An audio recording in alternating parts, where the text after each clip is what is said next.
I don't normally do a lot of interviews. This is a whole new thing for me.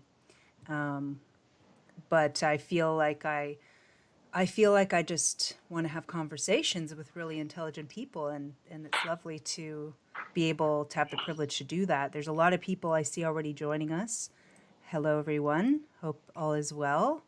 And I'm just going to check that. Do a lot of interviews.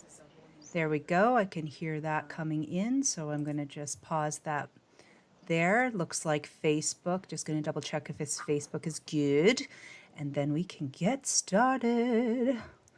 Hi, everybody. Thanks for joining. I'm glad you could spend some time with us tonight. Looks like Facebook is happening. All right, here we go.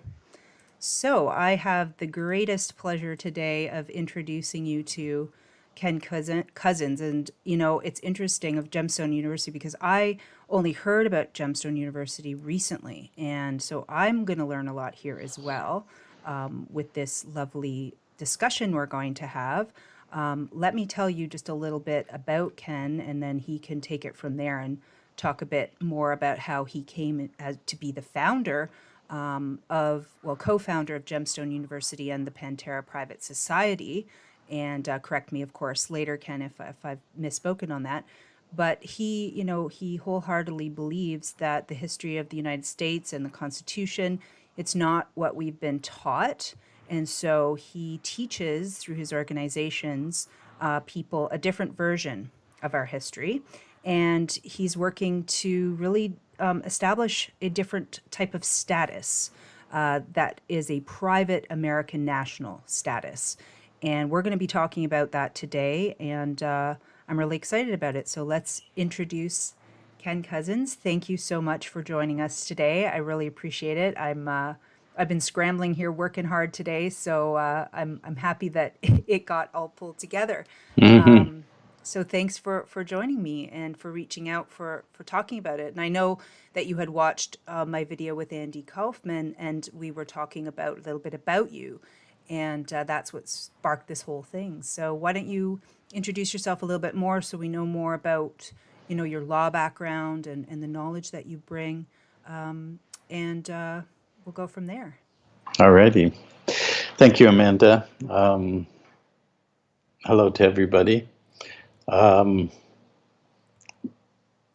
I've got a little bit of a disconnect in our feed here because I can see myself on your YouTube feed, but my mouth is not Yeah, it'll be moving. So weird. I guess there's a delay because we're going through Yes, Skype. that's right. Exactly. Okay. Anyways, I'll deal with this multidimensional technical issue.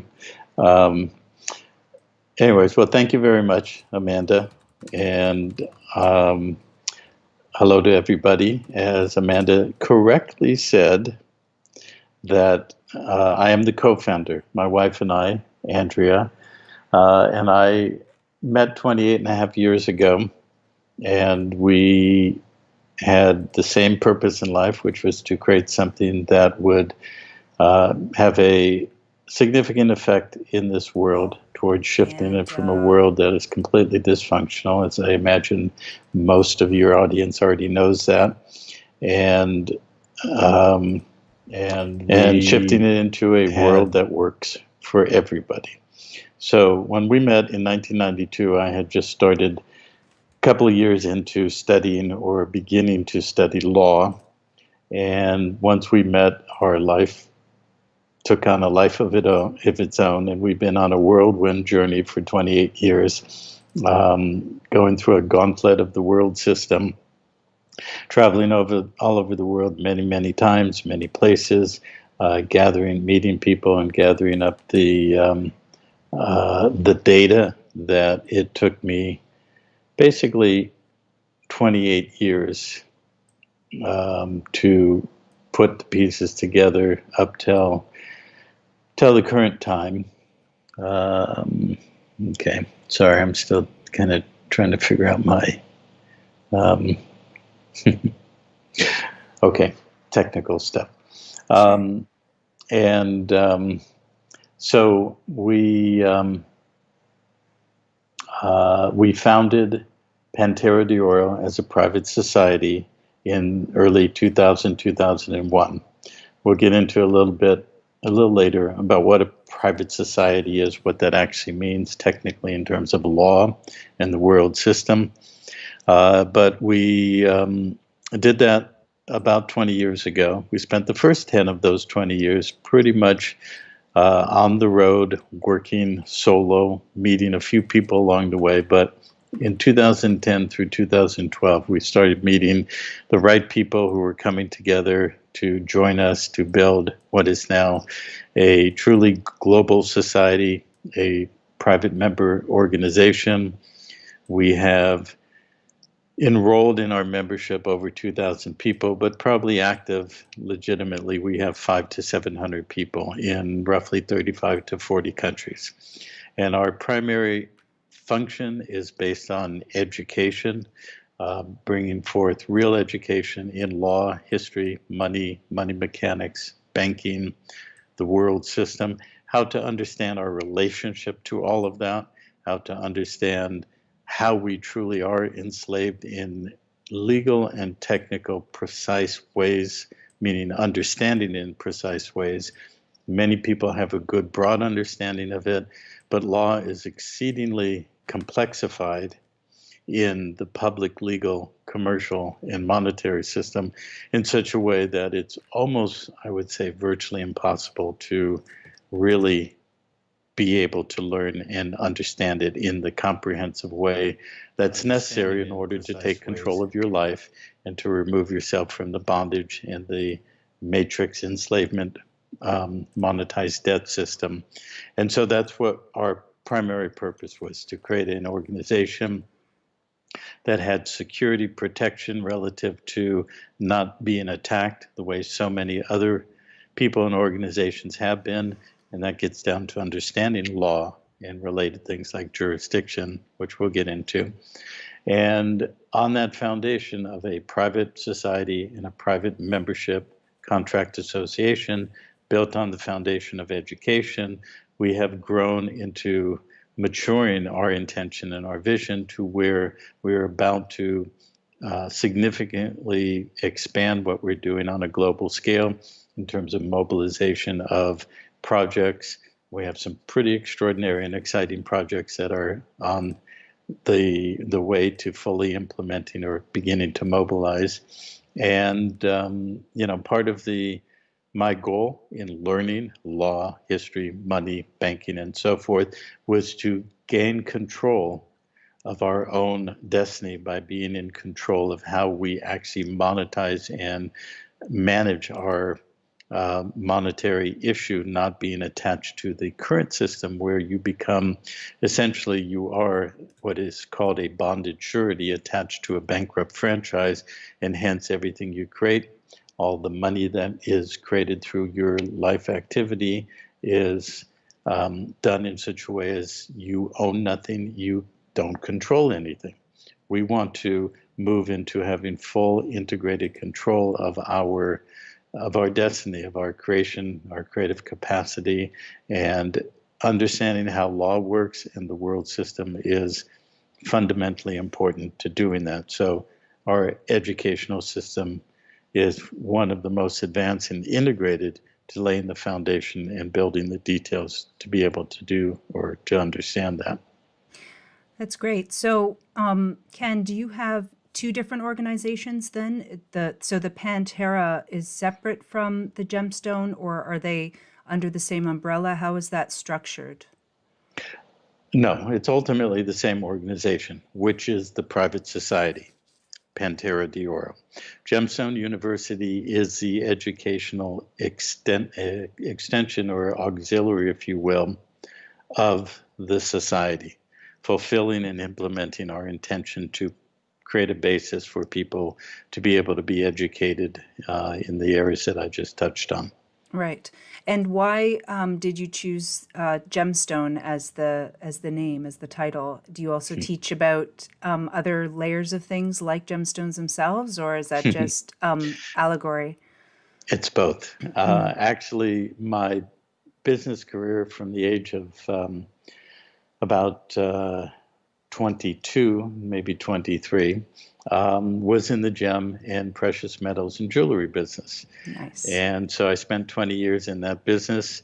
We were still in that business when Andrea and I met in 92. We stayed in that business for several years and then shifted fully into what we're doing now. But I've always maintained contact with the gem and crystal and mineral world through business contacts and relationships, as well as the energetic or esoteric aspect of gemstones. I'm also a wordsmith, poet, and so forth, and I love to play with words and things like anagrams and acronyms and things like that. So I infused or integrated all of that by naming our university, Gemstone University, and what is soon to be emerging, the Gemstone Global Media Alliance, which we can talk about later. Gemstone is an acronym. The letters stand for Global Educational Media, standing together, our noble expression.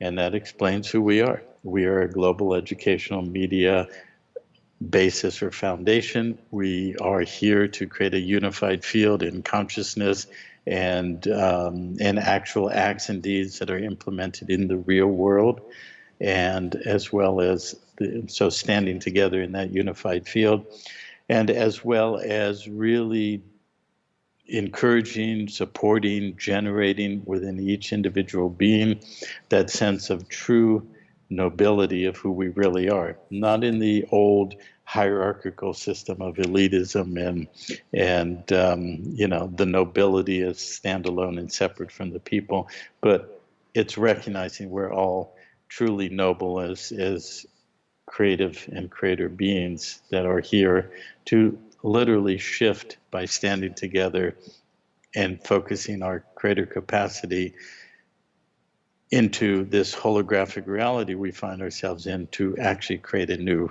world, a new reality. We fully have that capability, and we are coming together, have come together with many people, and anticipate coming together with many more to be able to do that together. Excellent. And you have a background in law to come to this awareness, because there's a lot to learn. There's different types of law. There's different wordplay in that law, and different jurisdictions and so forth. So what, did you have specific training, or was it just a passion of yours to learn law? Because I know I personally loved reading about law and learning about different law. And I wanted to free myself, and I went into the free man movement for a while because that was the path that I thought was going to do it, right? But everyone has to start somewhere. But where did you begin with that knowledge base? Well, I'll answer your question in a minute, but I'm going to throw it back to you with a question to you. You say you got involved with the free man movement. What particularly, what focus of that? Because there's numerous ways that's been applied. How did you get involved with that? Well, the first step was I was still in naturopathic college, and I found out about Rob Menard. That was the door opener for me. And once I learned that he was talking about the crown, and he was talking about that we're slaves and that we're indebted, and how we're, bonded surety and all of those things, and that we could go through a specific process to try to actually his process was talking about putting a lien through I'm in Canada, so it's a bit different, but through the Governor General to actually reclaim my all capital strawman name and own it rather than the pirates owning it and using it for trade and for other illegal activities. So that was one of the things that I practiced doing, and I did do it successfully, although you have to keep up on the lien, which I didn't do that part. And then from there, I started to study things like Winston Stroup's material, for example, because, again, it just got me curious about what does this mean? What are these different types of law? What is common law? What is natural law? And I started to change my name. So I called myself Amandha Dawn of the Vollmer family. I actually created documents that you can find. I'll drop people the link to my documents that are still online now, because everything had to be public notice. So I have all these public notice documents that actually I had notarized, that were my security documents. And so I basically renounced everything that I had, but then I made claims to the things that I wanted to keep and use as a interim between my living being, my spirit being embodied, and my straw man, straw woman interaction. And I even did taxes differently, based on a specific Canadian method, successfully for a couple of years, basically where it was a common law process. And I said, here, I'll pay my straw man this percentage of taxes to do this particular work, because I needed to go to use your roads and use your structures and these kinds of things. So I basically played around, and then I found out about different methods of debt, like dealing with debt, through Winston Stroup and some other people. And I practiced doing that. And I got pulled into courts system, long story, but I practiced a lot of that. I practiced accepted for value. Does accepted for value processes, do they work? I tested them. They seem to work for some companies and not for others. So I wasn't sure exactly. I was trying to study it and practice it at the same time to see what's really real and what's not going to stand, right? In court, I put a judge on his oath, and that seemed to hold, even though it was very intimidating. I went into court not as the person. I went into court as my common law name, and they couldn't get jurisdiction on me. So then they tried to go around that by saying that I don't think I'm a person, therefore I'm mentally unstable. So they said I'm not mentally sound. So to try to entrap me into the jurisdiction and do all the tricks and things that they do. So I learned that it's just not so cut and dry as what was presented through that movement, obviously. And then I had a baby. So even though I was driving without a driver's license and I wasn't paying taxes and I was doing all these things, I got pulled back into the system, which it was really difficult at that time for me to continue on, behaving in that way. Right. So that's sort of my generalized background in that. But I was always very fascinated about releasing myself from that, and reading about it and trying to understand the process itself. And also everything I kept reading was about the States, or most of the stuff was in the United States, right? So that also became very difficult because there wasn't a lot of stuff specifically in Canada. And that just, I moved on to other ventures at that point. So that's a long-winded way of answering your question. Well, no, that's pretty concise, and it's actually very good. And I would say that you are absolutely the perfect candidate for the Gemstone University, because you have a lot of background and you've actually engaged it. You've been experimenting. You've gone to court. You've dealt with things like what you described, sometimes working, sometimes not, and so forth. So I would say that nothing that you did was per se necessarily wrong in the relative sense, but I have to say, to be direct and to be complete, that in the absolute sense, the way the system is layered, structured, and so forth, it's absolutely wrong. Okay. So in the relative sense, a lot of people do get success. They can do an A for V, which for people listening is accepted for value. That means when any public entity, whether it's a tax authority, a court, a traffic enforcing system, a local judicial system, without any and all things, they're presenting you a commercial instrument. That commercial instrument has value in it, has commercial value, and it actually has embedded equity value. So the accepted for value by theory is that you accept it, and that's halfway true as being accurate and complete, but it's not fully true. We'll get into that, but people accept it for value, supposedly then charging it up with commercial value through their acceptance, and you return it for settlement of the charge. And so obviously you had some success. A lot of people do have some success, but it's only relative and it's only limited. And depending on who somebody is, depending on how far they go with those processes, and the rest of what you described with the straw man and so forth, essentially that is encapsulated with the phrase to call that a secured party creditor process, which I'll describe in a moment. But if you go too far and become too prominent with that, you will be taken down. Every single person who has brought all that forward, you mentioned Winston Stroup, in his whole work, primarily he was a great pioneer in bringing a lot of knowledge and information, understanding about the commercial system, how to work in commerce, the Uniform Commercial Code, UCC filings, things like that, which you mentioned, doing notarization, doing public notices, doing UCC filings and so forth. But where's Winston today? He was convicted to, I think it was 10 years in prison. And he actually in court basically threw himself on the mercy of the court and apologized and said, I'm sorry, I was completely deluded. I didn't know what I was doing. It's a real shame because he did it not for necessarily personal gain, although I'm sure he supported himself and maybe made good money with it, but he truly wanted to help people. I never interacted with Winston, but about 2 to 3 years ago, through an intermediary, I invited him to come meet with me because I wanted him to understand what he was doing wrong. He was doing things seriously wrong.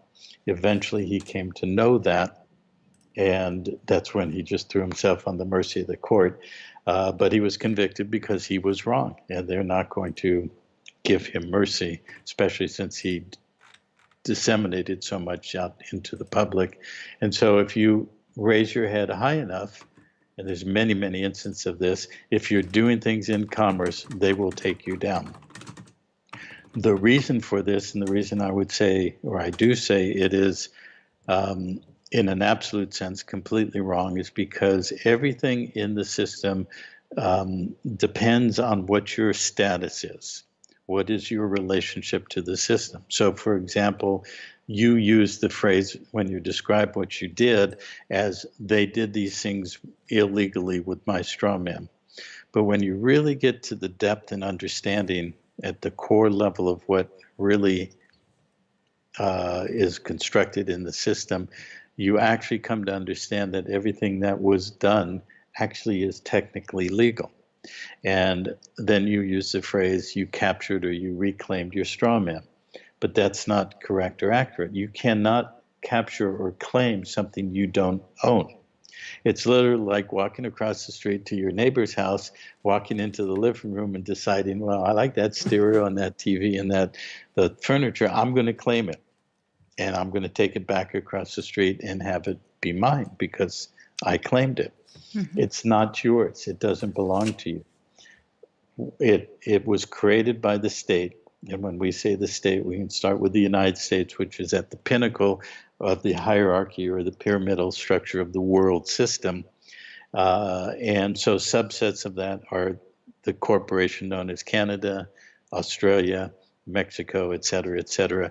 They are all national corporations acting in a de facto, which means simply by fact, as opposed to lawful or de jure, as a governing entity. But ultimately, they are only just a corporation for profit engaged in commerce. Okay, ostensibly and in fact, de facto, they deliver a lot of governmental services, but the ultimate structure and purpose is to be a for-profit entity. So they created what you call the straw man. And technically, you could kind of apply the straw man. You have to understand also that I went through this entire process from the mid to the late 90s when it was first being birthed, when the grandfathers and grandmothers of the law movement, sovereignty movement, who came out of the 70s and 80s and into the 90s, really brilliant and incredibly capable people, started coming to understand how the system worked in terms of commerce. And the reason I asked you about the free man when you use that term is specifically if you had been in the US in the 90s, everybody in that period knows that the free man movement would be specifically applied to a group, primarily men who lived on a big ranch in Montana, and they came to be known as the Montana Freemen. And they were some of the most brilliant on the planet. They figured out things in commerce and monetary structure and the treasury and how that all worked to the nth degree.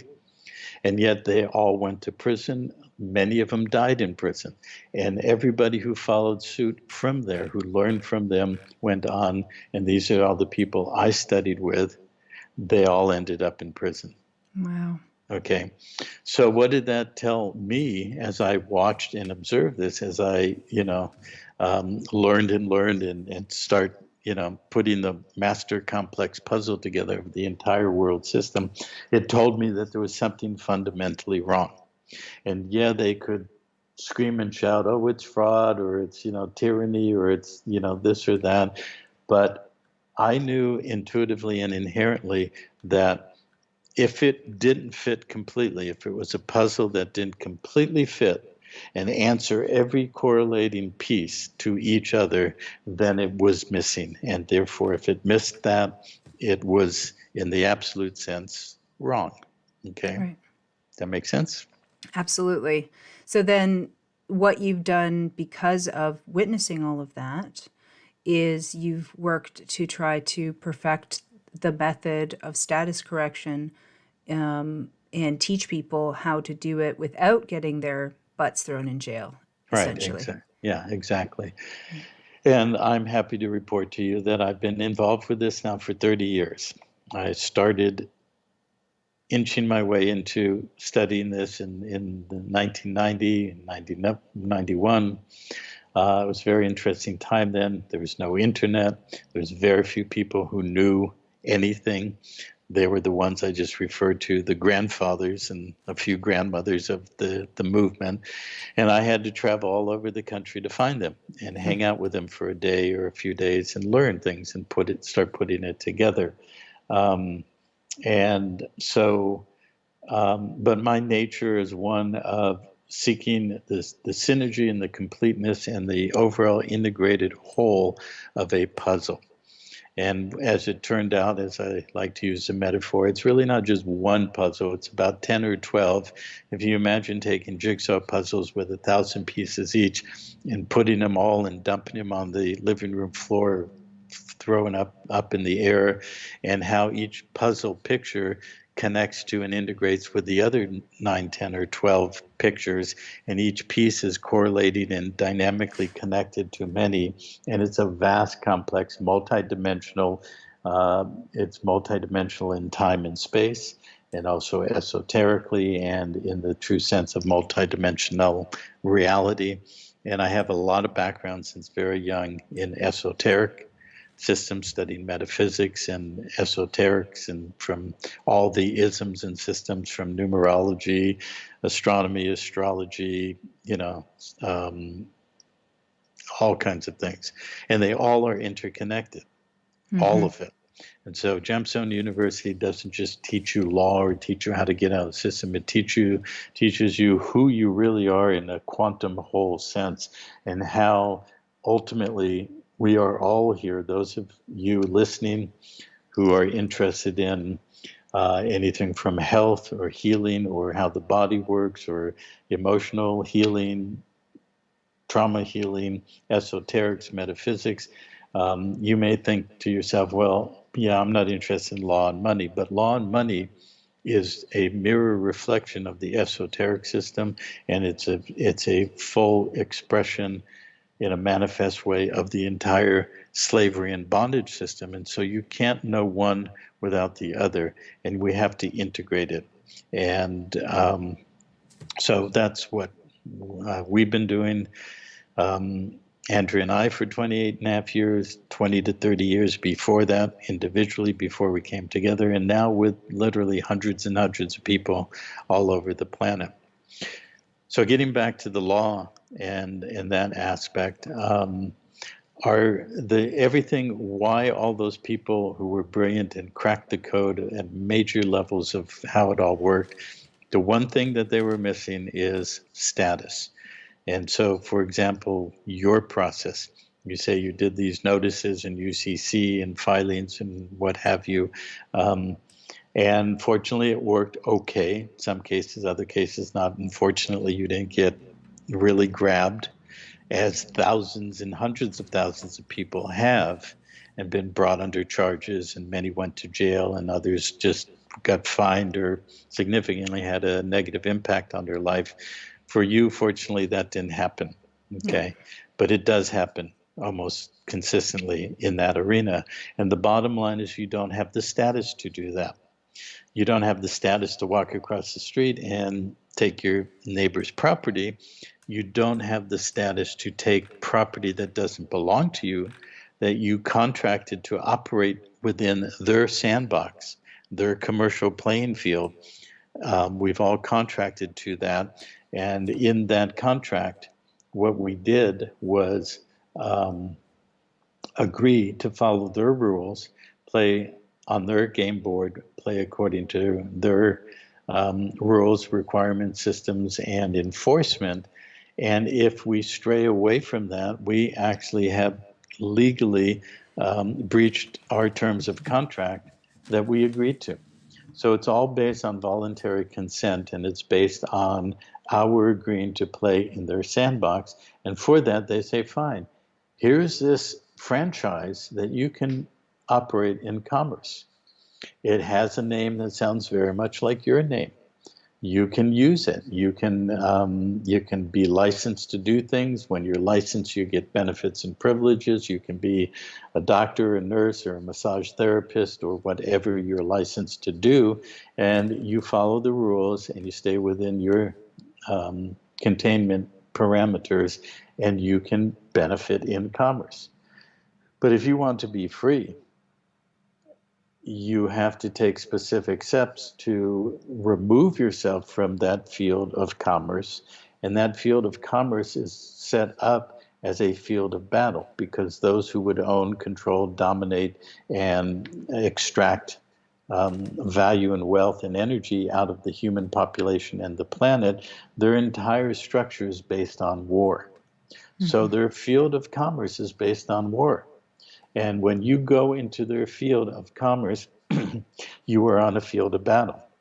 And you are acted upon because of what they've laid over long periods of time into the codified statutory system. You are an enemy of the state. You are considered a belligerent. And as long as you follow the rules, they'll let you be, relatively speaking. But if you do anything outside of those rules, you have become a belligerent who's taken up arms against an occupying force, and they will suppress you. And they will do whatever is required, whether that's fines, time, jail, prison, and the rest of it. So technically, you are bonded. You are attached because a bond is a certificate or a representation of debt. And it's a bonded surety, and a surety guarantees the debt. So so that is your status. What are you bonded to? What are you guaranteeing? You're bonded to a franchise that's a subdivision of a master corporation. And there's only one corporation on the planet, not millions and billions, as many would think. That corporation is called the Crown Corporation. It operates in the City of London, and it has expressed itself through a corporate entity called the United States, Inc., under which all those national corporations, Canada and so forth, are corporate subdivisions. Canada, for example, was essentially founded as a company called the Hudson Bay Company, and it controlled the vast areas of what we call Canada now from the 1600s through into 1867. At that time, it was disbanded, or it was reconstituted as a corporation, and the Crown issued something called the British North American Act, and supposedly created Canada. But 100 years later, when Canada was celebrating its centennial and Pierre Trudeau was PM, Prime Minister, he requested the original document be brought back to Canada to be, on public display where it rightfully belonged. And he found out that Victoria, the reigning sovereign, had not signed the British North American Act. So it had no effect in law. At that time, Canada got converted from basically a crown corporation into a United States corporation. The same thing happened with Australia, all the Commonwealth countries, and essentially every country on the planet was converted to a national corporation in the first half of the 20th century. And entering into World War II, 1944 through 48, all of those national corporations that became part of the United Nations were entered into the United Nations on the status of a bankrupt corporation. So your name that's a franchise of Canada, or my name that's a franchise of the United States, or somebody in Australia or wherever,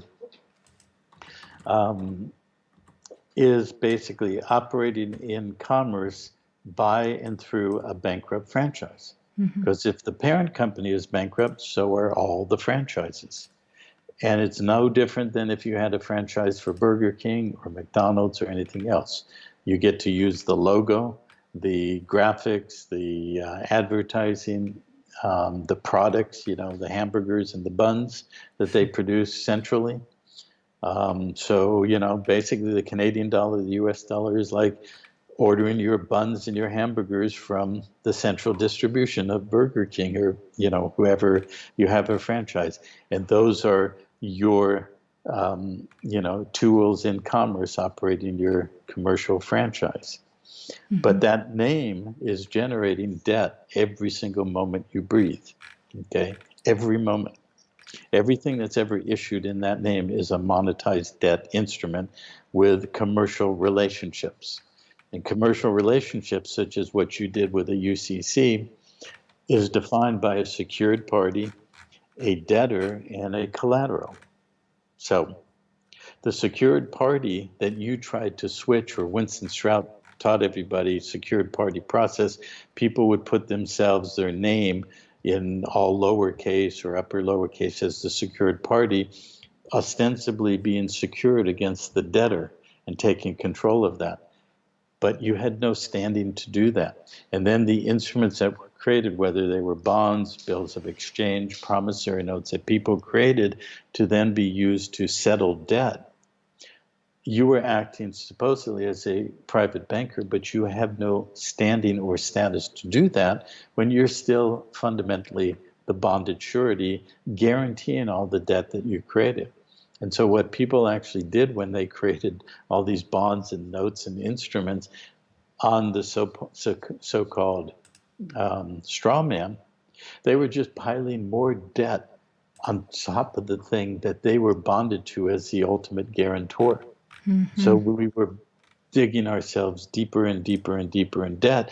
And the bankrupt system, the bankers and so forth, love debt, Yeah. So what people were doing when they were doing that and sending, bonds and notes and so forth to the Treasury, they were giving the New World Order, the cabal, the bankers and so forth, vast amounts of new debt that they could monetize and play their public-private game and try to take over the entire planet, as they almost were successful in doing. They actually were successful. They did take over the planet. Fortunately, there are things happening now that are completely cutting them off at the knees, which we may not get into in this conversation, but that's what's happening out there, the collapse of the New World Order and the collapse of the corporate state and all the rest of it. So wasn't it the third bankruptcy? Because weren't there were three strikes you're out when you talk about the Postmaster General coming over? Because I was learning about how it all started with commerce, right? Because you have trade and then you have goods that have to cross the sea, and there were agreements made, and then there were the postal services that got involved in all of that. And there was, from the Crown into the United States at least, agreements that were like, well, if you go bankrupt 3 times, the crown gets back the corporation because you're not, Right. is Yeah. that accurate? Yeah. That okay. Yeah, it's pretty accurate. So, but in order to understand that, the next thing you have to understand after you get a grasp of what I'm talking about, your status, is jurisdiction. Everything in this world is about jurisdiction. Jurisdiction has to do with the law form being applied as well as the location of where the prudence or the basis of law has been established. So Canada is a jurisdiction. Alberta or Ontario or British Columbia is a sub-jurisdiction, but not sovereign, but a self-contained subset as its own provincial jurisdiction. Same in the United States. The difference in the United States is based on the founding of the country, that all of the states were sovereign, truly sovereign nations or countries that had come together in a confederation and then became a constitutional system. But the federal entity, the United States federal government, was a separate and foreign entity to all the states. Now, that's unique in the United States, although federation and central control through a central federated or a national entity is pretty much universal. When they talk about bringing democracy to the world, they really talk about creating a centralized federated state that has provincial or state or even down to municipal or county subdivisions as all basically subdivisions of a master whole. So we could talk about jurisdiction on that basis, but we could also talk about jurisdiction in terms of the law form. So what you're describing when you're talking about carrying cargo in a boat in a hole across the water, you're talking about maritime or admiralty jurisdiction.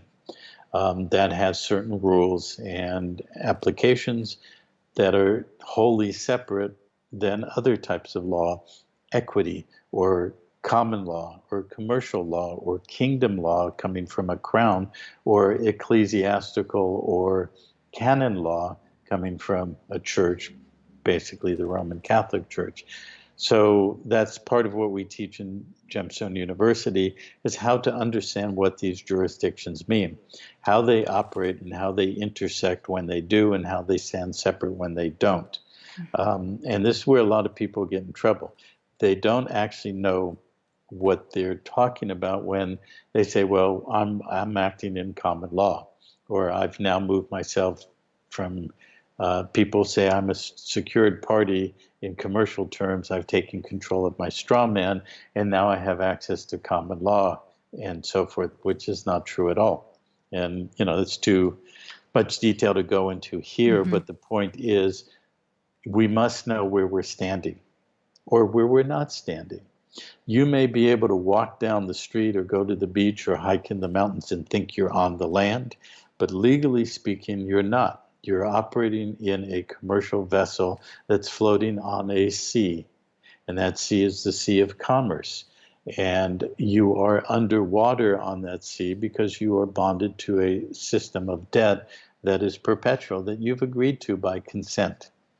So this is why the language, this is another part of what we teach and study, is fundamentals of language, because everything that we do on this planet is constructed in our minds and our ability to understand it on how language is actually constructed. Most people don't know how it's constructed. And this is most important, or significantly important, in law, because you can say one thing in law and think it's something else, but what you've said has to do with the definition of that word.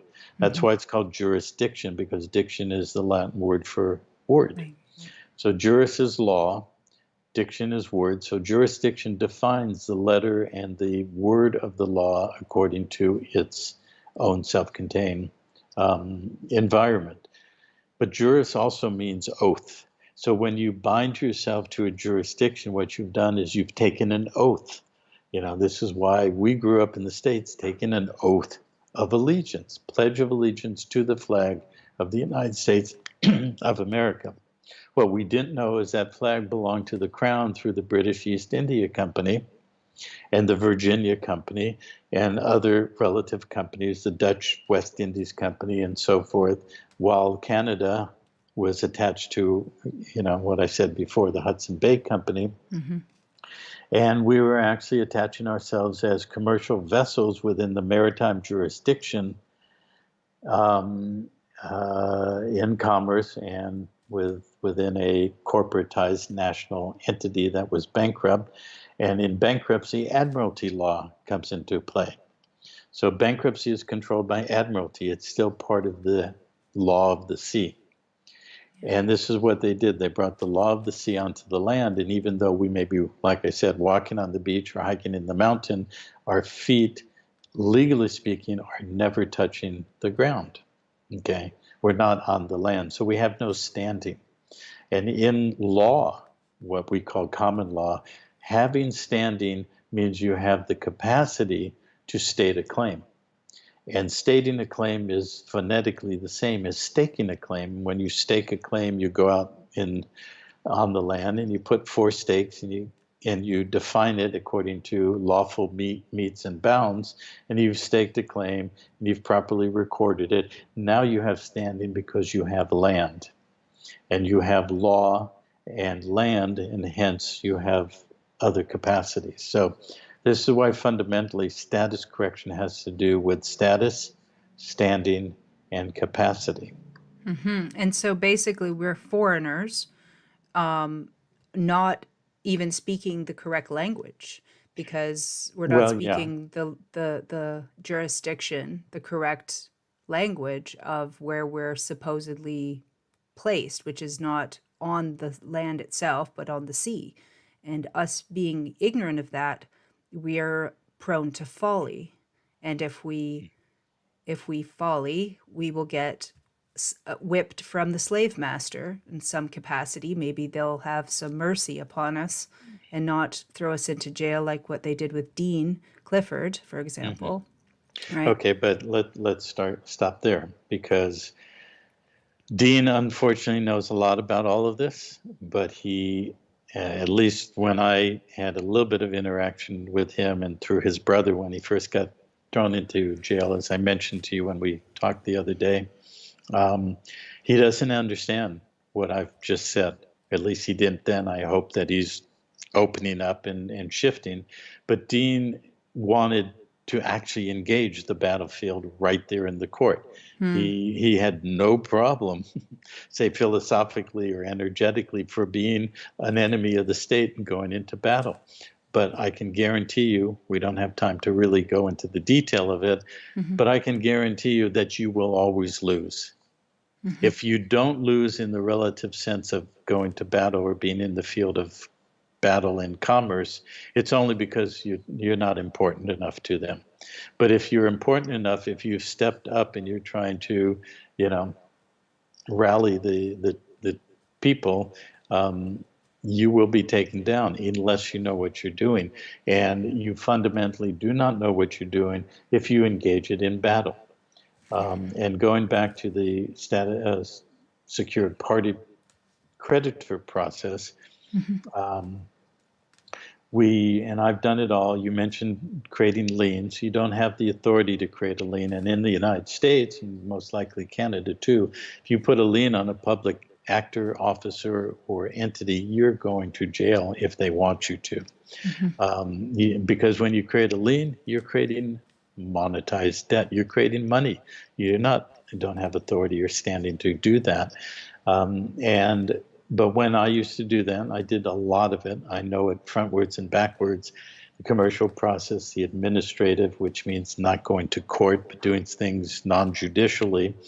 All these kind of processes, they were built on what's called the maxims, which are universally accepted, fundamental components of law or commerce or equity. So in the maxims of commerce, it says, commerce is sovereign. You have the authority to state your claim, to speak your truth, speak it in an affidavit, things like that. But one of those maxims says, he who leaves the field of battle first loses. So commerce is built entirely on a field of battle principle, on a martial principle of war, fighting enemies, fighting armies, and all the rest of it. So we thought that was good because we sent an administrative process like a notice and demand, and we'd put them into default, dishonor, create a perfected commercial dishonor, and use that as a basis to create a lien. Sound familiar? Yes, it does. Okay. But what's hidden underneath that is, for one, when you do a UCC1 and you say your name in upper lowercase or all lowercase is the secured party creditor, you have credit, you're attached as a secured party to the debtor, which is your all capital name, so-called straw man. But what they didn't know, most people still don't know, when you do that and you're putting any name on a UCC1, those names are fiction. You are not a living being in commerce. By definition, you can't be. So we have all these people saying, I'm a secured party creditor, therefore I'm sovereign and I'm blah, blah, blah, and all these things. But by definition, that's an oxymoron. You cannot claim yourself to be living when you're still attached to the realm of the dead. So, and that brings in a whole other component, which is the world system is a cult of death, and everything about it is based on death and dying, as I'm sure you know.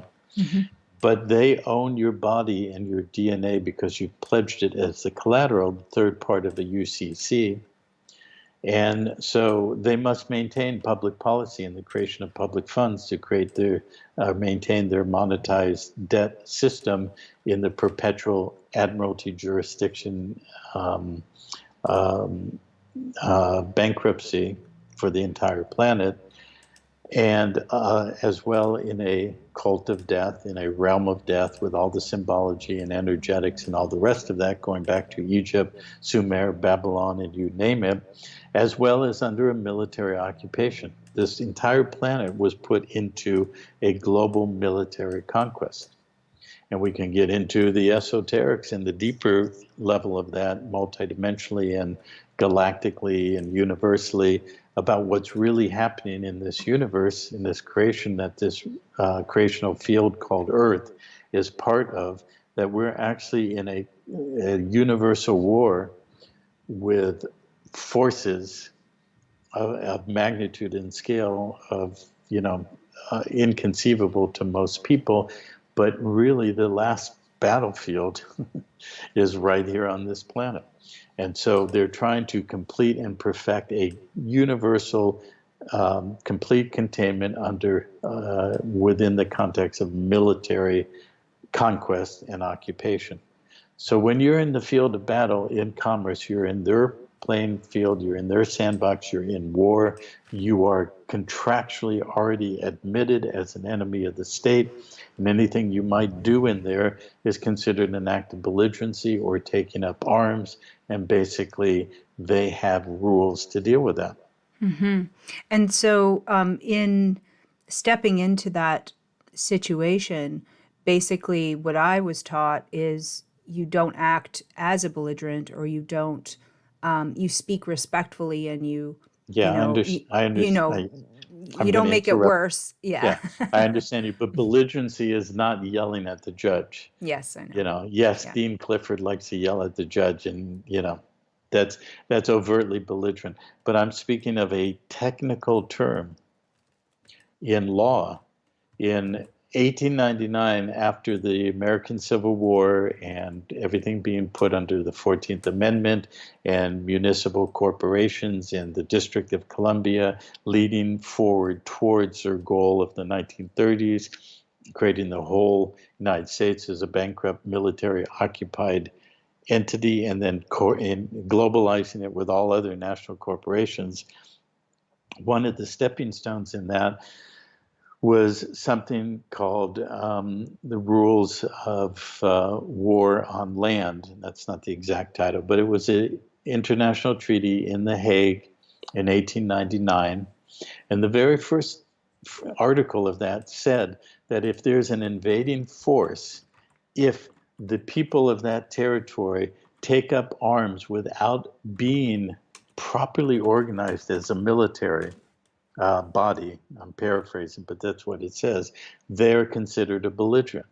So it's all these rules of war that you have to have this formal army to take up arms to repel an invading force and to do this all formal stuff of war, which came out of the British system from hundreds of years in the past. We just watched a series on Netflix called Turn, if you ever heard of that. It's about the American Revolution. It's very interesting to watch because you can see all of the permutations of how they did things and how the American rebels or patriots, what they did, how they did it. It's quite fascinating. It's called what again? Turn? Turn, Turn, Okay. as in turncoat. Gotcha. And it's the story of Benedict Arnold and what really happened. It's quite extraordinary, and it shows a lot of the real human level of what was going on then and the lifestyle and the environment.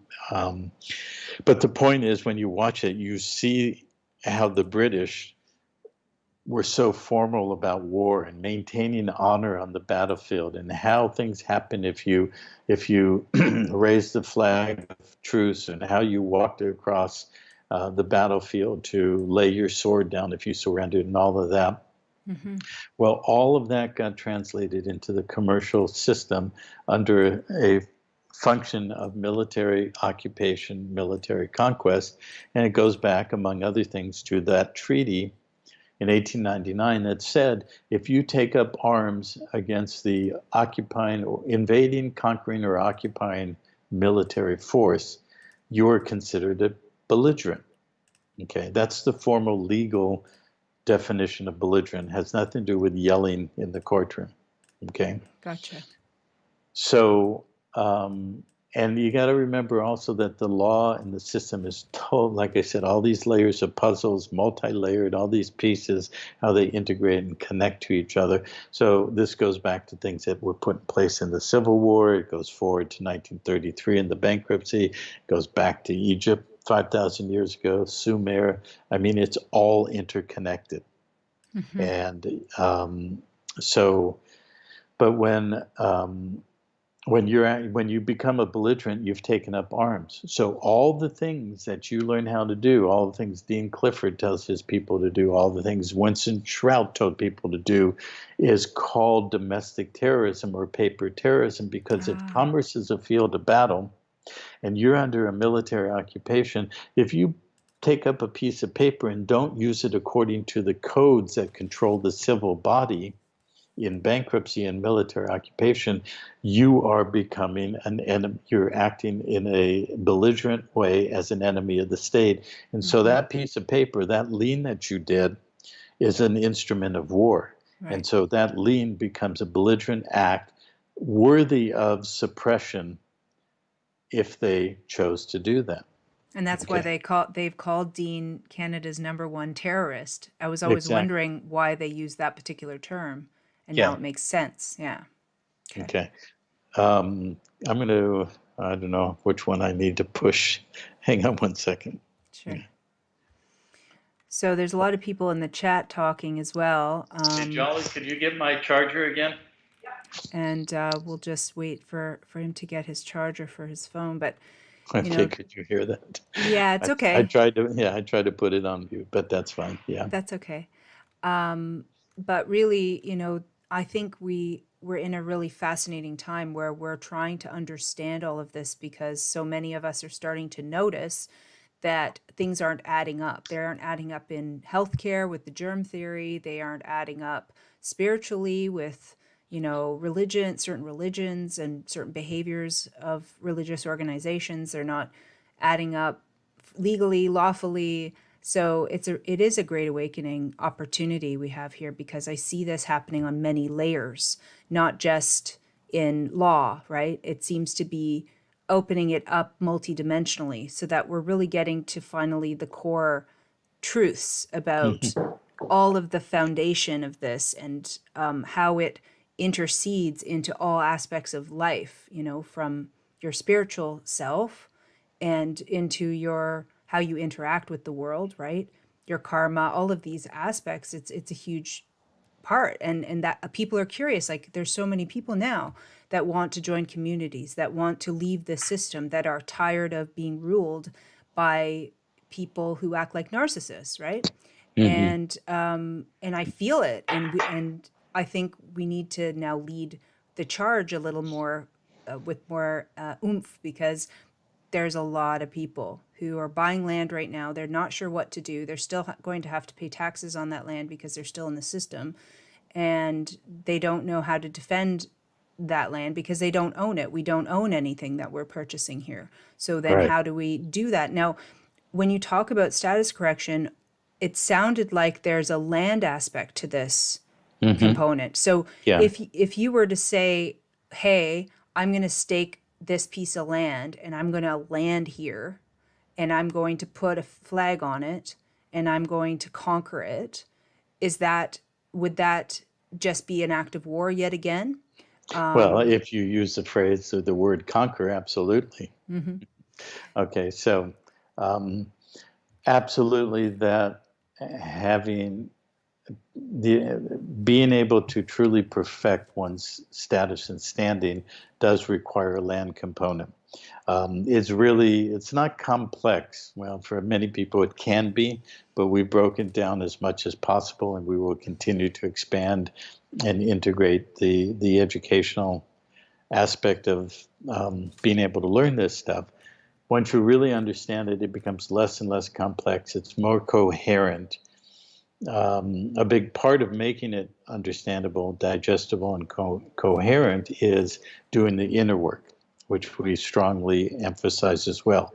That's physiological, biological healing, healing the microbiome, as I'm sure you're involved with, and so forth, dealing with the understanding that Dr. Andy Kaufman comes in with what really is going on with the virus, many, many things related to that, but also going deeper in terms of karmically, in terms of healing the trauma, our own individual trauma, but also ancestral trauma and racial trauma, national trauma, all of that. Anybody who's listening to this information and it resonates even to any degree because you're seeking health, well-being, justice, freedom, and all of that, it's because you're here on this planet to be part of the transition into a truly equitable, balanced, and whole, healed world. And so we've all taken on the clothing of the realm, the upside down, inside out dysfunctionality of how this world system is literally mirroring true life or true creation. It's a mirror of reality. And it's like Alice in Wonderland. And it's not like, it is Alice in Wonderland.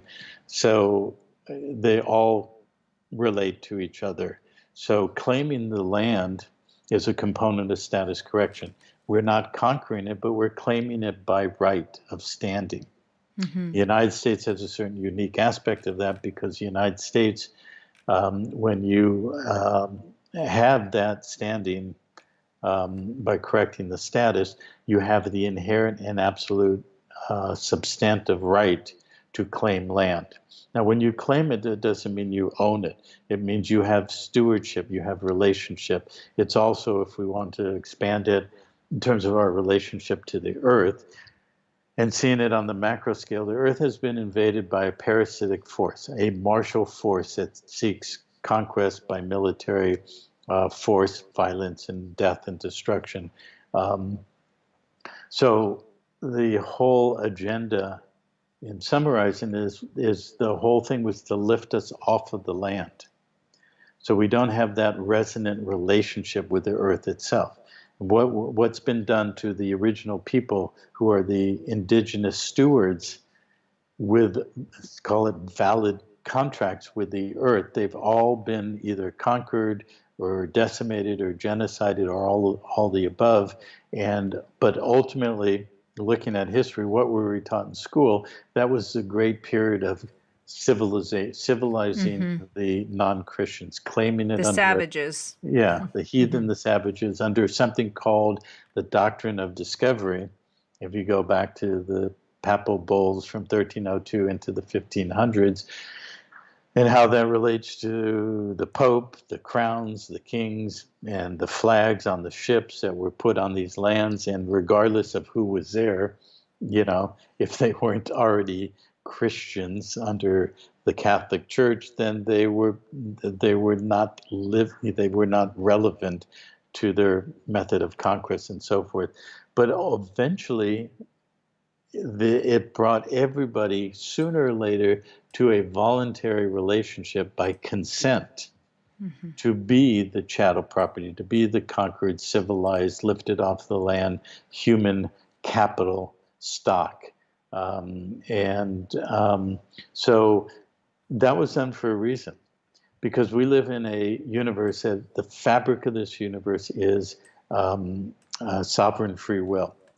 We are designed for every living being, every unit of expression of creation to be in this universe, not all the other universes, but this particular one, to have sovereign integrity and be a sovereign free will being. But if you're sovereign free will being, and you want to do something with the guy next to you as a sovereign free will being with his or her sovereign integrity, the only way you can engage that is through mutual consent, and you call that contract. So at the same time, under absolute sovereign free will, you can do anything. So if some guy says, my sovereign free will says I'm going to go across the street and take my neighbor's TV and furniture and so forth, then he can do that in a subjective way, in an ultimate way that is, quote unquote, against the law, not just man's law, but universal law, because he has impeded or undermined the neighbor's sovereign integrity, sovereign free will, and so forth. But that's not how the storyline went. Over millions and billions of years, what we call evil, that has become the absolute expression of self-focus, self-interest, to the level of pathology, sociopathic behavior, where all things and all living things are just objects in my field of reality that I can use or own or destroy at will. If you look at history, like the history of politics and the papacy and the Vatican and all the rest of it, ultimately that's what it's all about. You read the actual papal bulls of the doctrine of discovery for a couple of hundred years, it basically said, you kings, you captains of ships under the flag of your king, you can destroy these beings who are not really humans and own and control them, civilize them, and all the rest of it. So we're facing that in the ultimate sense on the universal level, what this process of building sovereign integrity and sovereign free will in a universal field of creation, and facing ourselves in terms of the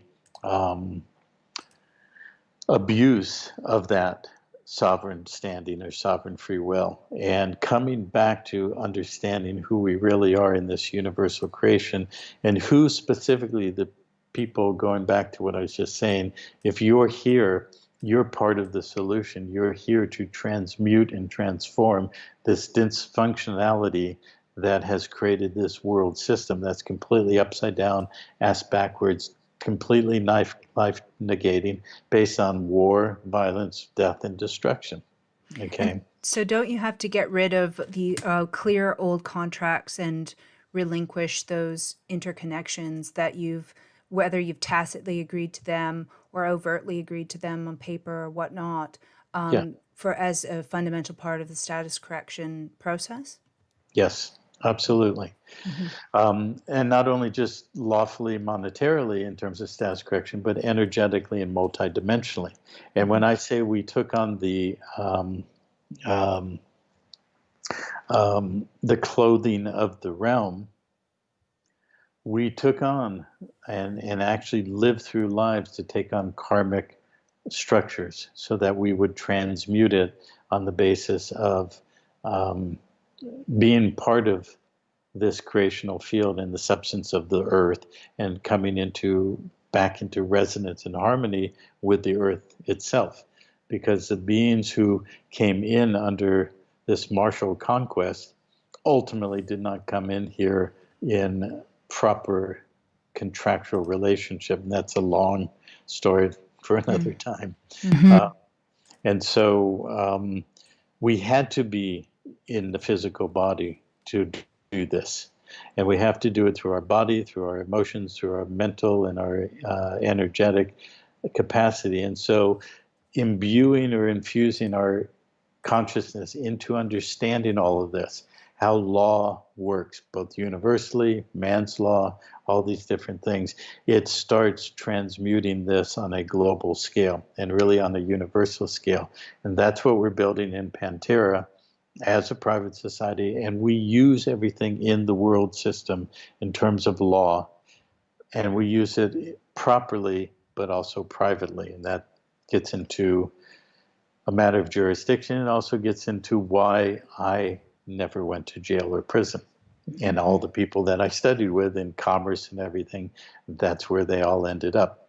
I learned and remembered and understood so much of what I'm talking about and moved through it till I really gained a mastery of the integrated whole of how the whole world system works. And when you're dealing with sovereign free will, and the only way beings can come together is by mutual contract and agreement, that means that we created everything that we have imprisoned ourselves with. Mm-hmm. We have the power and the ability to uncreate it. Mm-hmm. Okay. So I speak of, and I've seen people, in fact, I just looked at something earlier today where somebody was in a chat somewhere on some system decrying the phrase that we're responsible. And she was saying, I think it was a woman, no, I'm not responsible. I didn't create the pedophilia, and I didn't create this, and I didn't create that. Responsibility, taking full responsibility doesn't mean you say you did or created these things. It does mean that you take on the responsibility because energetically we have allowed ourselves consensually by contract to allow our creative force, our life force, to be used to create all of this Mm-hmm. And death and if destruction. we're holographic in nature, there's a healing method called Ho'oponopono, Exactly. which takes full responsibility for the all. And when you do a healing on yourself, you do a healing to everything, Right. right? And that you can heal another through the healing of yourself. And that means taking full responsibility for anything. And that I think it's the mark of someone who's spiritually mature that when they get into a disagreement with someone, the first step is to take full ownership of the whole scene and then say, it doesn't matter if that person said this, that, or the other thing. It's somehow I'm involved in this creation and I'm going to take responsibility for that. And it also then can allow, if that other person will step up into their enlightenment and not into their damaged ego, would then say, actually, no, it's not all you. This is the part of that I'm involved with. And then you can come into resolution. Because basically, how are we going to become not savage in our behaviors if we don't act accordingly in our canter and in our day to day life, right? If we don't take Hmm. responsibility for our health and for our thoughts and for our actions and all of those things. So really, it's the status correction process is akin to anything else. Like the Bhagavad Gita talks about the war of the ego and going into battle, and you better take if you're going to go, it's going to get bloody. And for us to not need to go to battle at all because there's no enemy without, the only enemy would be within you. And how to understand that so that we don't make these mistakes of creation. And when we are actually clearing the contracts with others, we're actually clearing contracts and ideas that we've made through ourselves, agreements that we've made from the inside of our hologram. And I always thought of myself and people as just projectors of what's going on the inside, and others as mirrors to sort of see what we've done because we're blind to ourselves until we're not. And the status correction process sounds like you do have to have some level of that spiritual maturity in order to, first of all, understand it. Secondly, actually go about it in your world. And how do you, with your school, how do you have that aspect involved so that you're getting that? maturity, that spiritual aspect, that maturity? Are you asking students to do meditation? Are you asking them to do some sort of specific spiritual work? What's the process with that?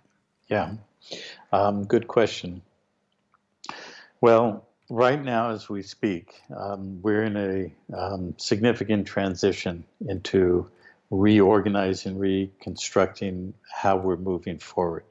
There's a reason for that, a fundamental reason, which is that we have the resources now to greatly expand our mobilization, building our global structure, which I can talk about a little bit later. If we're going to go for 2 hours, we got 40 minutes left. Okay. So, so let's reserve, say, the last 15 minutes for talking about that. Okay. But so up until now, we have created all of this with the people. The Gemstone University had a automated system. People could push a button that said join now, go to the next page, enter their data, and become a member. Now that membership was based on donating to support the building and creating what we've created over the years. And so we've had, and then once inside the private side of the Gemstone site and within the membership as the society, people could choose to either not do status correction or to do that. We had 2 premium courses. One was status correction, one was estate structure. It's called estate structure because the way the system in this world is set up is all property is held by an estate. So, of course, we can go back to the history of England, the feudal system, where the landed gentry, they were called landed for a reason, because they had land. Those lands had titles. So the title to the land was in the title of the peerage. If you're of the peerage, you had some sort of title, whether that was Earl, Duke, Baron, or anything of that nature. So if you watch movies about period pieces in England, you know, it's always about status. It's about who gets the estate. You know, if you watch Downton Abbey, you know, it's all about, you know, who's going to have the title to the estate. So, you know, these days we call title the thing you go down to the county recorder and you get a supposed deed as a title to your house or your land, but it's not really a true landed title. It's on a overlay that's above the land in the bankrupt civil system and all that we talked about. But the origin of landed estates established how estates would be held and who held the title and who was the beneficiary that would move that estate from one generation to the next. And that beneficiary in the English system was called the Sestake or Sestake Vi. Sestake trust. But there's a difference between Sestake trust and Sestake Vi or Vi. Because one is living, right? Right. Exactly. Sestake trust is a dead beneficiary, and I'll get to that in a moment. But the living beneficiary, which is what we want to be, is one who has standing, is in life, and so forth. This is the way the whole system was set up to separate the elite from the masses. And so a living beneficiary was the title holder, and Sestake Vi is precisely defined as the life by which the life of which the duration defines the estate. So if I'm the Sestake Vi of my landed estate or titled estate, it's in my living beneficiary control until the day I die. The day I die, the next generation, the next living beneficiary then becomes the title holder. Of course, it's not always that clean and smooth, so there's all these arguments, brother killing brother, whether it's for a throne or a big estate, whatever. It's also why in that law system, the second or third son got nothing because the estate had to be held intact.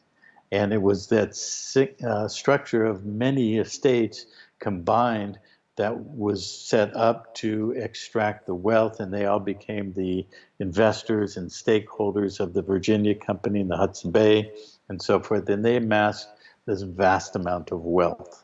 But they also were bonded to the crown or the sovereign through what's called an oath of fealty. They had to give loyalty to the crown to be granted that estate. So the mass population through these bonded surety bankrupt franchise structures is that franchise is also an estate, but it's called a decedent estate. And decedent in law means dying. So you have an estate, but you're not the living beneficiary. You're not the true owner. You have limited beneficial use called a cesticate trust. And cesticate trust basically means the beneficial interest in that decedent estate is put in trust, and you end up acting as the trustee, not the beneficiary, but you get beneficial use. You can live in the house, but the franchise name on that deed or title belongs to the state. Okay. And it goes on from there, but that's the basic setup. So we, because Pantera is a private society, perfected its jurisdiction because I used the research and knowledge I had of the law going back 600-700 years, coming to understand that all bodies politic start as a society. Okay. And then an ecclesiastical governing body is put in place, so it's all religious ultimately, coming from the canon law and ecclesiastical law of the Roman Church, and then the ecclesiastical structure. So all governments on the planet are religious governments. Yeah. They're ecclesiastical. So understanding ecclesiastical law is an integral part of knowing how to create proper and lawfully binding jurisdiction on the rest of the world system. So that's why we're a private society and we're an ecclesiastical body politic. And many people would say, oh, so you're a religion. Oh, okay, well, I'm not interested because you're religious. No, we are an ecclesia. And the word ecclesia in Greek means those who come out of the body to create a new body. Okay. Essentially the body of the congregation that then got transliterated in the church system to mean a Christian denominated church. But that's not and this gets back to what I said earlier, understanding language and the roots of language is very important. So we are an ecclesia, we're a body politic under a private society and having the full right to have standing as an ecclesiastical body. And I've proven this and road tested it many, many times, as well as the status correction process. Years ago, 10, 15, 20 years ago, when I started formulating all of this, I knew that it was going to have to come straight up face to face in being tested in real world terms. And it did, starting about 5 years ago. I had the IRS come and pay their respects. I had the SEC, the FBI, all the bodies, the courts and so forth. And every single time, by properly doing status correction and doing the way that we do it with how to deal with what it comes at us as a commercial offer, commercial instrument that has embedded equity, how to convert that to our own equitable interest that we can apply to settlement. That's very different than saying I accept it for value and I send it back to you. I see. You learn that in the status correction course. So, and then we can create, because our private society as an ecclesiastical body, any society has the full right and authority to create its own law form, its own jurisdiction, its own court, its own treasury, which means its own monetary issue, if done properly. If not done properly, you end up crossing over from where you think you are back into their system, and that's where you get in trouble. But we do know what we're doing, and we have perfected it. We've perfected it in terms of the society as a whole and individual beings who have done status correction or contracted within our private court system to set up the proper structure of an estate that's not in the public. And that's what we call the estate structure. So right now, getting back to your question of do we promote meditation or any of these things, not directly. but we strongly promote and emphasize, like I said earlier, the inner work, dealing with the karma, dealing with the trauma. We're layered with many layers of trauma. We're layered with many layers of social or familial or racial or national indoctrination, belief systems is the catch-all phrase.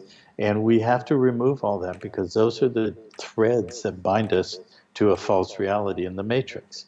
And so really dealing with that, whether someone chooses to do meditation or inner trauma work or whatever, we do have a lot of depth in terms of our own experience, and many of our members have a lot of experience in different modalities of healing.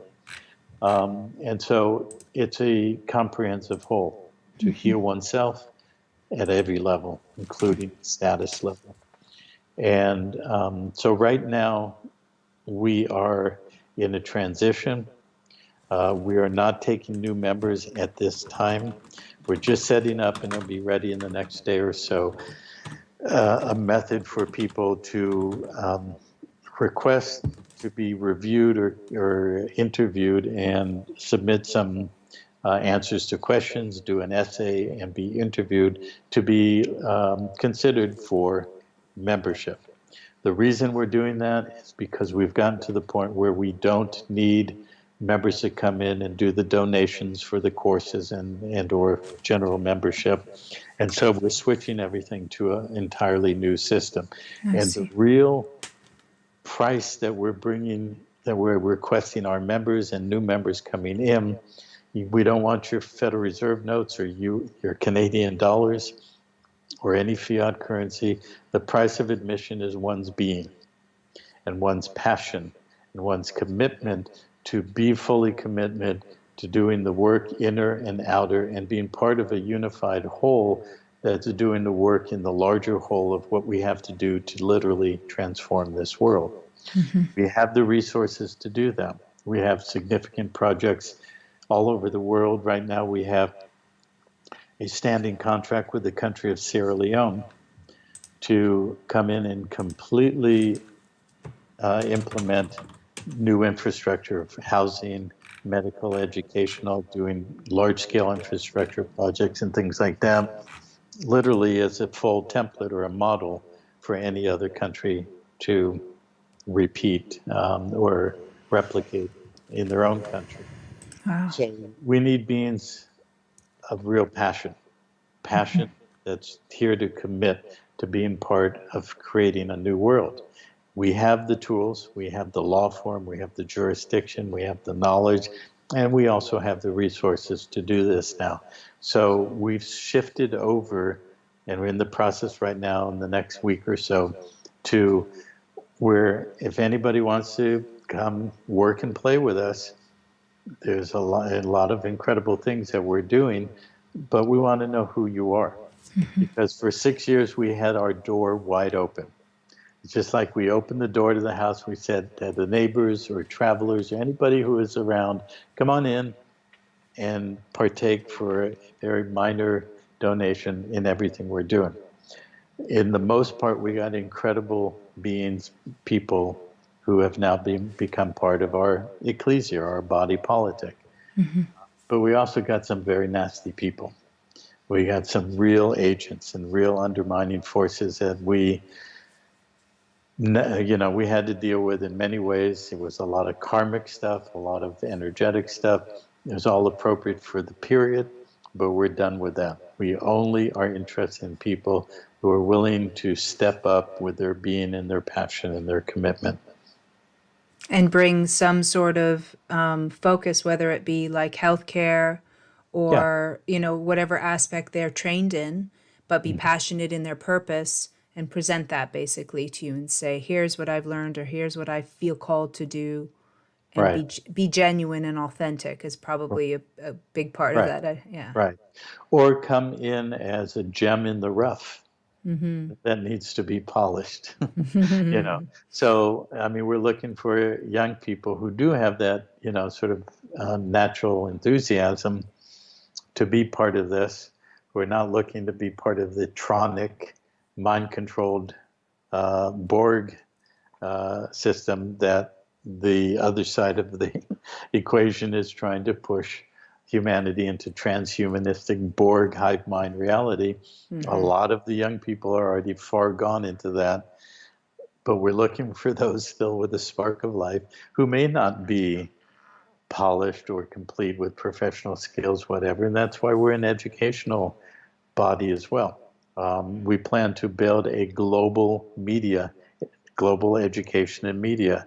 We're going to build a architecture to create a truly laissez-faire, free media and educational system, and set it up or create it and have it available over the time it's going to take to build it, a year or two. But our intention and the goal that I know we will fulfill is creating a media alliance where everybody, such as yourself, who's doing media now through Skype and YouTube, it'll be a fully integrated platform to do it as you're doing it, without the censorship and the control and the suppression that many people are dealing with now.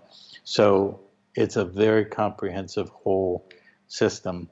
And the way to get the basic framework of understanding it is you go to gemstoneuniversity.org, and on that front page, on the left side, you will see a few links, one of which is to something called the Master Plan. If you read that, it will give you, in 80 pages, a comprehensive picture of where we're going. The other document is in the center on a green banner. It's called the Overview of the World System. If you read those two documents, you will understand how the world system has put us all into bondage, separated us from life, and has parasitically been using our life force to create our own prison and containment field, and how we can get out of it. Mm-hmm. And then once someone is interested, and so I know you said there's a few days till you've got the next setup going, but say like I'm in Canada, say there's people in Australia or elsewhere, because you're based in the United States. What does that mean for people, internationally? Do you have plans for setting up in different countries? That's the idea? Okay. Yeah. And then like sequestering land, purchasing land, and then going through that process with the land and then building on the land, or when all these people die in the second wave, I guess there'll be a lot of extra houses to buy, perhaps. Well, yeah, I'm not depending on looking on people dying. I know, I'm just trying to make light of something dark, but yeah. But let me answer the first part, which is that we're already very globally deployed and very well integrated and functioning. We have members in Canada, Australia, South Africa, New Zealand, UK. So those are the 5 major Commonwealth countries under the British Empire and all of that system. So we're 2 to 3 years into doing the research to migrate or transpose the status correction course and the estate structure implementation into all the Commonwealth countries. Okay, so that obviously includes Canada. So if somebody comes on as a member like you in Canada, then not only you're connected to the whole global society, but also to the Canadian people who are active in putting this in place. Same in Australia and so forth. So on a macro scale, it's important to understand we have 3 basic law forms on the planet that covers almost all the countries. Actually, that's not true. 4. The 4th one is Sharia law. And I do not even want to touch that or try to, penetrate that in any way because of the nature of how that's constructed. But in terms of the rest of the world, you have 3 forms. You have the United States system, you have the Commonwealth system on foundation of common law, and you have the Roman civil law system. The one thing that is universal with all of them is they are all under military conquest. So Rome, 2,000 years more or less, give or take 200 on each side, conquered the known world, all of Europe, parts of Africa, etc. So that was Roman conquest, military conquest. Nothing has changed since then. Supposedly the Western Roman Empire fell in 476, but it didn't. It just migrated into other forms. It migrated into the church. It migrated into the Holy Roman Empire. It remained in the Byzantine Empire and the Orthodox Eastern Church until close to 1500. But what is universally the case is that all countries have been conquered militarily, because the Holy Roman Empire conquered all of Latin America, and they're in the Roman civil law system. Civil law is a system used to maintain the civil body that's lifted off of the land into the containment field under military control, conquest, and occupation, and bankruptcy. Mm-hmm. So when you see civil codes, you're talking about the codes of operation of what a conquered people or a bankrupt people must operate within the conquest and the bankruptcy. Mm-hmm. So all of the British Empire ostensibly had a basis or foundation of common law, English common law, but they all ultimately were converted into militarily conquered and occupied. Mm-hmm. Once that was all done, that was all shifted into the United Nations, the IMF, the World Bank, the Bank of International Settlements, out of the three city-states, the three Triple Crown that was declared in 1302. And the Pope declared that I own all the land, the flesh, and the souls, mm-hmm. and created a Triple Crown, Vatican City, City of London, Washington, D.C., mm-hmm. for three specific purposes: to control the spiritual or emotional level, to control the law and the banking level out of the City of London, and to control commercial and military control through D.C., okay? And that's an outpicturing of our three actual centers. So it's really just nothing more than the outpicturing or the externalized projection of 8 billion human beings who should be self-contained with sovereign integrity, with their physical and their emotional and their mental and their spiritual whole being operating as a sovereign integral being. And but each of those cities have those obelisks as well, those Egyptian symbols. Right. Yeah. To mark that. Mm-hmm. Exactly. Yeah. So by correcting our status, by leaving whatever you want to call it, Babylon or the Matrix, we are calling in our being, our fragmented pieces, mm-hmm. Soul shards that have been taken into alternate realities in different dimensions. We call them in. We can revoke those contracts in the consent and the presumption of consent to call ourselves back into wholeness. And the more we are whole, the more power of real creation we have. And then if we have a jurisdictional field to focus in that they can't pierce or penetrate, then we have a new creational field to start reconstituting this creational realm to be one of living, of life, and working and being together as a living creation. Wow. I have someone asking in the chat for your birthday. I guess I want to know your astrological information.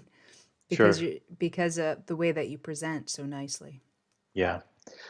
I'd be happy to give it to you. March 14th, 1954, 1:32 a.m. Aries. No, Pisces. No, Pisces. Oh, I always mix that up. Pisces with Sagittarius rising and Cancer moon. Cancer moon, nice. I know a lot of Cancer moons. Okay. So there you go. And a grand trine in water. Wow. Which enabled me to flow the path of least resistance to get to where I am today. Beautiful. That's a wonderful setup. So then, as far as people who are interested, what's the time commitment like? Like, what are you proposing for people as far as what they need to do? Like the courses, what type of work, like practically speaking? Because, a lot of people have jobs, a lot that they're doing. So what does that look like? Well, it's a really big question. And it's a relative question that I actually don't want to answer right now. It's relative because all those things, jobs, businesses, all the things that keep us attached to the matrix. Once somebody commits to being a fully participating member, there will be means and methods to separate, really disconnect, even without doing all the study and the work. With the projects we have that are about to be activated, we really literally need thousands of people to come on with what we're doing. I don't want to go into that in the detail, but I will say that the transition we're in is about to activate us into a whole new era, new creation, and so forth. All that detail will be progressively available. The first step of that will be once we finish in the next day to 3 days, the new mechanism by which people request to be a member. So go to gemstoneuniversity.org. Right now there's a notice that says we're retooling that. Watch for it in the next few days. There'll be a place for you to click on that, go to a page, and be guided as to the steps and what's involved with that question. How much time, involvement, all those things. And fill out, write an essay, fill out some forms. It's all self-explanatory there. And then we're going into a 90-day period where we're slowing down membership because we're about to have a vast increase of things we have to be doing and involved with. So nobody's going to come in immediately as a member, but if you want to be, take those steps, and it's all self-explanatory on the instructions and everything. In the meantime, within about a month to 2 months, we are going to start building the Gemstone Media Alliance platform.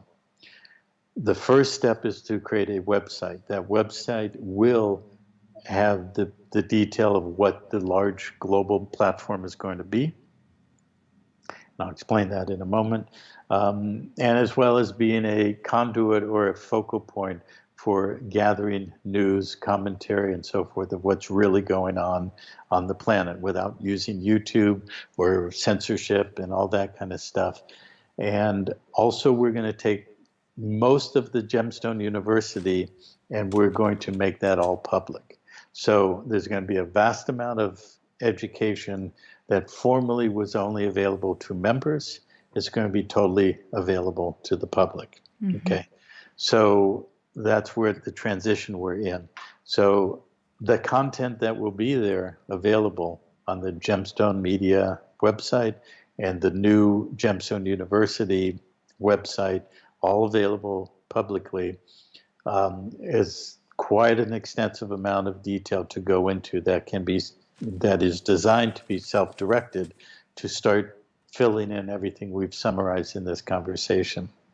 And what then we're going to, and I'd say in the next 90 days, that will be fully in place.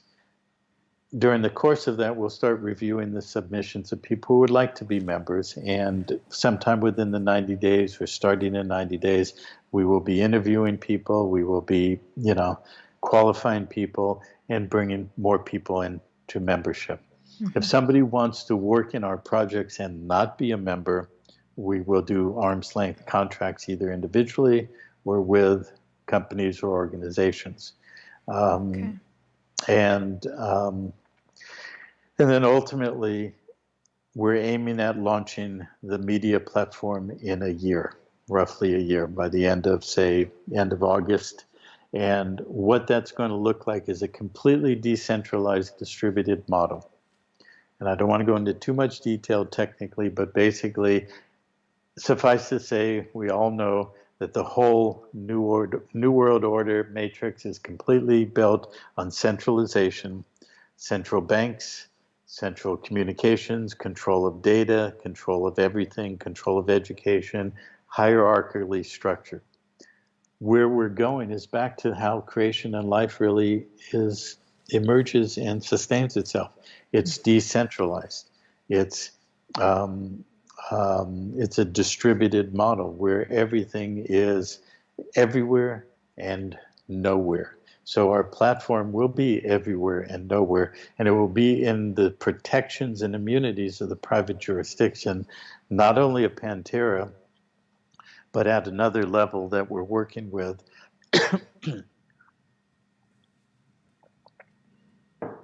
And it will truly be a place where we can assist each other from walking out of the matrix. Nice. Or if you like, walking out of Babylon, setting up new communities, having a truly free communications platform that will also be education, will also be data management for projects, and many other things. So it's all sort of synopsized in the master plan that's on the site that I mentioned. So there sounds like there's a lot to be done, a lot of work and a lot of building still to Yeah. do, right? Yeah. Hey, for the next 50 to 100 years at least. Yeah, at least. And but that's exciting because there's going to be a lot of people who are ready for this very soon. You know, they're going to be, maybe they lost their. I even know of a couple, just as one example, that they were out of work so long. They were both massage therapists, and they weren't allowed to work from COVID. And they have children, they have a house, they take care of one of the elders, and they were in a lot of trouble because they were basically scrapping together the little savings they had just to get their daily food. And they were already starting to look for a community to join. And that's just a small indication of the amount of people that are going to be in that position. Right. It's going to be a flood of people. Well, let me give you some good news in relationship to that. I like good news. I'm trying to focus on good news a lot lately. Okay. Many people probably look at current events with the purposefully pre-planned pandemic, the virus, the quarantine, the worldwide shutdown. This is a plan that the deep state has had on the books for hundreds of years. Okay, they've been planning this virus for more than 100 years. The first run of that was the Spanish flu 100 years ago. Mm-hmm. And the science and the biology and everything that they have controlled through private corporations and academia and covert operations has been evolving since then.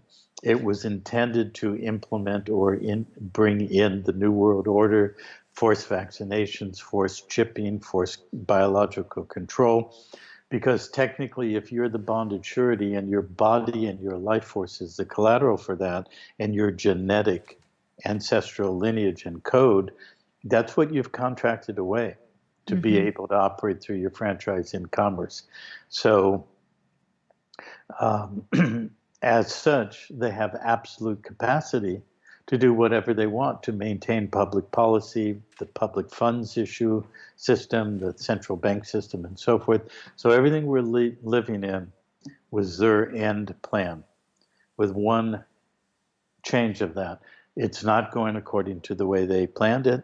It's been knocked off track for many years, and especially since Trump has been in office. And I know many people might go, oh, no, don't tell me he thinks Trump's a good guy. But the fact is, Trump is a good guy. And Trump is backed by a tremendous force, both military and otherwise, that's literally taking everything that was set up, that if Hillary had won, would have actually already been right here, right now. You know, many people, such as myself and many others, would probably already be dead in FEMA camps and so forth. So if you think Trump is a bad guy, you don't understand. What you need to understand is that truly was the end of what would have happened as a 16-year plan with Obama and then Clinton, and we'd already be there right now. It was set up so that Russia and the U.S. would go into nuclear war, and what would emerge would be a Chinese dominant world going into the complete social credit organizational structure, Orwellian control, all of the Silicon Valley tech that got leaked over there to China. And that was the basic game plan. But it has completely been reversed. and it forced them to bring out this at an inopportune time. This meaning the virus and everything at an inopportune time that they really don't have control. So everything they're doing is reaction rather than directive cause. They're not in control. They, meaning the deep state and so forth, they're not in control at all. It appears that they are, but they've created everything for their demise, including hundreds of thousands of sealed indictments, including what's about to happen in the next few months, including many things that are going to be made public in terms of the Clinton, Obama, Bush, Biden et al. Cabal. And so there's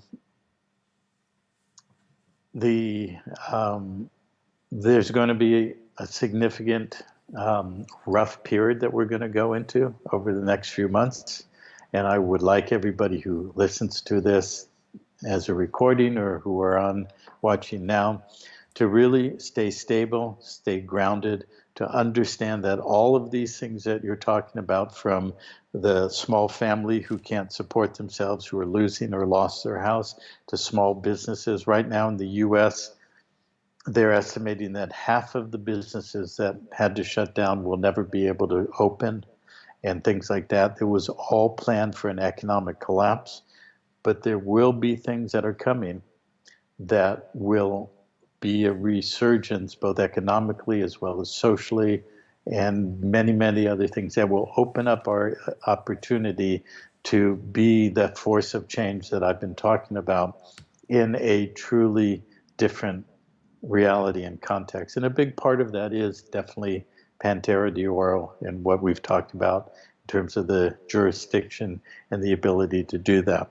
So there's a lot of details of what I just said that I can't go into right now, but I absolutely can assure everybody, stay calm, stay grounded, survive as you need to, and the things that you've lost will be able to be returned, and we don't have to do this, kind of things that you explored, secured party and so forth, to try and do it going up against the cards.